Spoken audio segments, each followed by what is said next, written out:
आदाब। तुम यहाँ क्या कर रही हो? अब्बा जान ने मुझे भेजा है, आप वहाँ बैठ जाइए। देखो जज ने कुछ पूछा तो ढोकला चोर। अब वो रोलेक्स कैसी है? सही टाइम दिखा रही है? गुस्सा नहीं, वहां जाके बैठो। 10 लाख की घड़ी, चोर कहीं का। मेरे मोक्ष कुंड यज्ञ में विघ्न डालने वाला यही है वो पापी। मेरे श्राप की वजह से आज कोर्ट के चक्कर काट रहा है। यही वो दुष्ट है। साइलेंस! गुरुजी खड़े हो जाइए।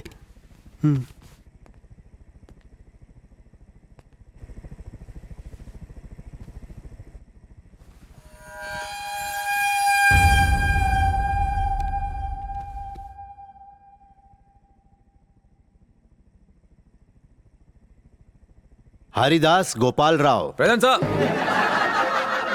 Order order. क्या तुम अपना केस खुद लड़ोगे? सर कोई वकील मेरा केस लड़ने को तैयार ही नहीं है, तो इसलिए अपने केस की पैरवी मैं खुद ही करूंगा। माय लॉर्ड, ये एक बेसलेस केस है, done just for publicity. Further court hearings के लिए कोई वजह ही नहीं है। So I suggest under order 7 rule number 11 of the code of the civil procedure इस केस को स्ट्रेट अवे डिसमिस किया जा सकता है for out of clause action. Thank you. Sir ji, मुझे कोर्ट की टेक्निकल भाषा नहीं आती है। अगर आती भी तो उसका कोई फायदा नहीं होता। मैं अपनी सीधी भाषा में बात कहूंगा। बेसलेस कह के ये इस केस को क्लोज करना चाहते हैं, यही बात है ना सर? ऐसे वकीलों के लिए हर केस एक सूटकेस जैसा है, पर मेरे लिए ये मेरे दुख और आंसुओं की अभिव्यक्ति है। प्लीज मुझे मेरे दुख बताने दीजिए। जज साहब, एक भूकंप में मेरी दुकान ढह गई। 1 करोड़ का इंश्योरेंस करवा रखा था। इंश्योरेंस वाले कहते हैं मेरी दुकान भगवान ने तोड़ी है। कहते हैं कि ये एक्ट ऑफ गॉड है, जिसने तोड़ा है वही इसका पैसा भरेगा, इसीलिए भगवान से मांग रहा हूं। भगवान से दुश्मनी लेगा तो बर्बाद हो जाएगा। Order order. आपको कुछ कहना है तो विटनेस बॉक्स में आकर कहिए। भगवान इसकी नादानियों को माफ करना, ऐसे अज्ञानी को सद्बुद्धि देना, इसे सही पथ दिखाना। भगवान इसका अहंकार माफ करना। रात को सपने में जब आकर मैं आपसे मिलूंगा तब इस अज्ञानी और पापी के लिए मैं आपसे माफी मांगूंगा। अरे भगवान, तुम्हारी दुकान क्यों तोड़ने लगे? मैं भी तो यही कह रहा हूं। भगवान के पास बहुत इंपॉर्टेंट काम होंगे, वो अपने काम छोड़कर मेरी दुकान पर टाइम क्यों वेस्ट करेंगे? आप कंपनी से कहिए सर कि वो मेरे पैसे मुझे दे दे। Objection your honour. कंपनी इन्हें पैसे किस लिए दे? योर ऑनर, मैं पेश करना चाहता हूं कंपनी के टर्म्स एंड कंडीशंस की लिस्ट। Exhibit number 1। ऐसा है तो भगवान से पैसे दिलवाइए। चलो बुलाइए उन्हें। राम को, कृष्ण को, शिव को। ओम बूम बड़म बम बड़म बड़म बूम, ऐसे आपको कई जादुई मंत्र आते हैं, बुलाइए उन्हें। भगवान सिर्फ हम जैसे ज्ञानियों को दर्शन देते हैं, तुझ जैसे अज्ञानी के सामने प्रकट नहीं होते। कोई होगा तो आएगा ना।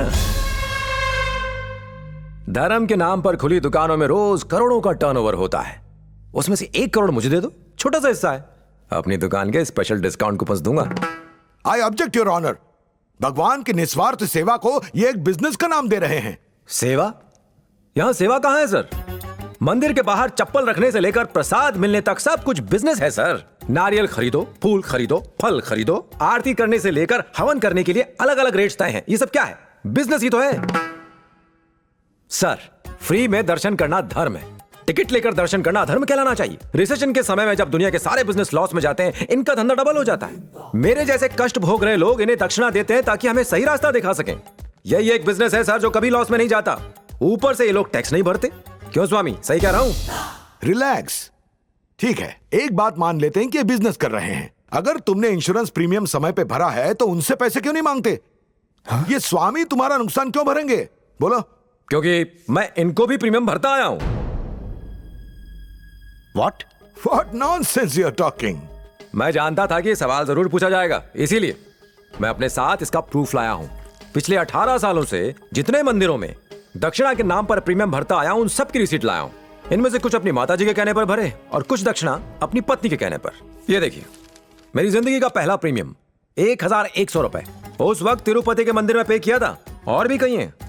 गणपति के स्टॉल के लिए हर साल 5000 रुपए का चंदा देता हूं। उसे स्टॉल नहीं कहते मूर्ख, उसे पंडाल कहा जाता है। जानता हूं। 3 साल पहले मेरी दादी सीढ़ियों से गिरी। डॉक्टर्स ने उम्मीद खो दी थी। एक पंडित ने कहा कि महामृत्युंजय का जाप करवाइए, वो बिल्कुल ठीक हो जाएंगी। मैंने जाप करवाया, दादी ऊपर चली गई और 30,000 खड्डे में।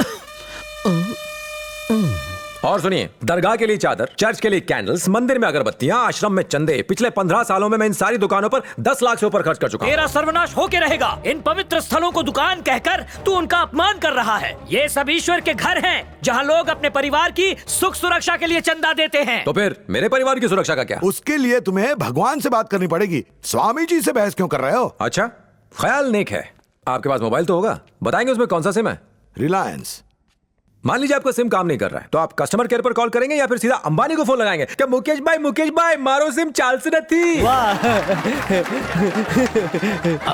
Order order.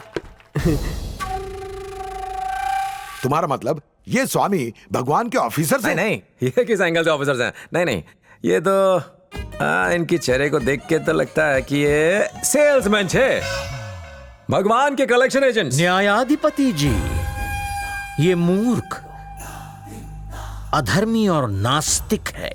इस अधम को तनिक भी आभास नहीं है ये क्या कह रहा है। हम संत हैं, हम तो इसे क्षमा कर देंगे, परंतु इतने घोर पाप के लिए ईश्वर क्षमा नहीं करेंगे। अगर अपने मन में भगवान के लिए क्रूरता रखेंगे तो जिंदगी भर चैन से नहीं जी पाएंगे। क्या तेवर है बाप? मेरे लिए चिंता हो रही है या फिर जज के सामने मुझे धमकी दी जा रही है? हमें तुम्हारी चिंता हो रही है। ऐसा है तो मेरा पैसा देकर के मैटर क्लोज कीजिए। This is enough my Lord. Evidence के नाम पर इनके पास डोनेशंस के कुछ रिसीट्स हैं। भगवान और इनके बीच लीगल एग्रीमेंट नहीं हुआ है। गोपाल राव के तर्क मेरे ख्याल से बिल्कुल स्टूपिड लगते हैं। इतनी छोटी सी बात के लिए भगवान पे केस लगाने का कोई मतलब नहीं बनता। नानी बात है। ये कोई छोटी सी बात नहीं है सर। मेरी वो दुकान मेरे लिए अन्नदाता थी, मां जैसी थी। छोटा था तो पापा को खोया, पर कभी रोया नहीं, बस थोड़ा सा डरा हुआ था। लेकिन जब अपनी दुकान खोई तो बहुत रोया, पर डरा नहीं, क्योंकि मुझे आप पर यकीन था। यह मंदिर के पुजारी ढेर सारा चंदा लेते हैं और वादा करते हैं कि हम सुरक्षित रहेंगे, और बीमा कंपनी कहती है कि टाइम पर प्रीमियम भरेंगे तो लॉस होने पर हमारी मदद करेंगे। जीवन भर इन्हें दान दिया, प्रीमियम भी भरा, लेकिन आज दोनों ने अपने हाथ खड़े कर दिए। मेरा परिवार तो सड़क पर आ जाएगा सर। मेरे बेटे का ना बचपन रहेगा और ना ही कोई फ्यूचर बन पाएगा सर। जीने का कोई सहारा नहीं है। आपसे एक रिक्वेस्ट है सर, मुझे अपने इस केस को इस कोर्ट के सामने रखने का एक मौका दीजिए सर।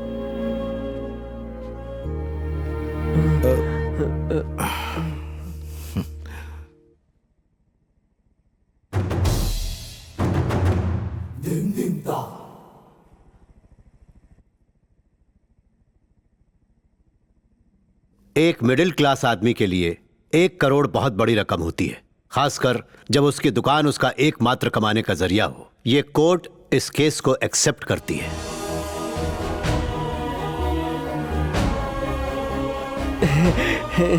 पिटिशनर को कंपनसेशन कहां से मिलेगा? इंश्योरेंस कंपनी से, भगवान के खास भक्तों से, या फिर किसी और से? ये कोर्ट में पेश होने वाले एविडेंस और आर्गुमेंट्स के आधार पर निर्भर करता है। The court is adjourned.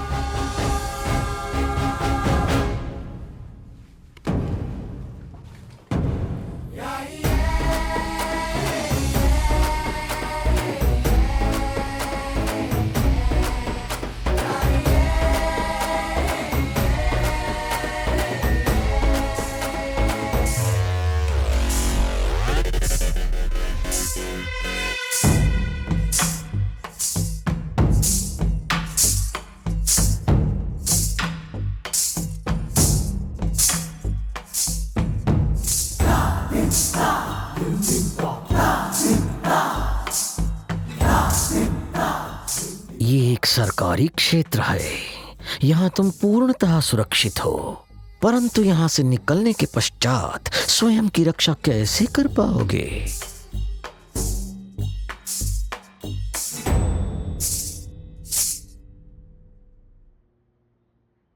तुम ईश्वर में आस्था रखते हो, ये मनुष्य न्यायालय में विश्वास रखता है। ईश्वर सर्वव्यापी है तो यहां भी होंगे। ईश्वर हर मनुष्य में बसते हैं, इसमें भी ईश्वर है। ईश्वर पर घात नहीं करते।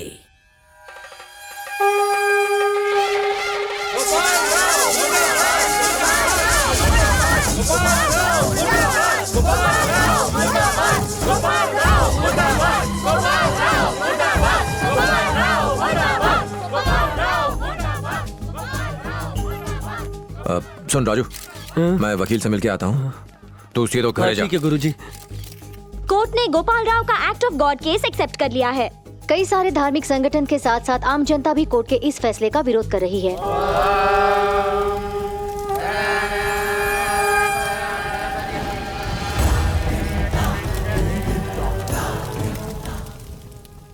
ईश्वर भक्ति से काम नहीं चलेगा, भगवान का डर होना भी आवश्यक है। यह करोड़ों का बिजनेस है। भोपाल, क्षमा करना सबसे बड़ा पुण्य है। वही होगा जो ईश्वर चाहेंगे।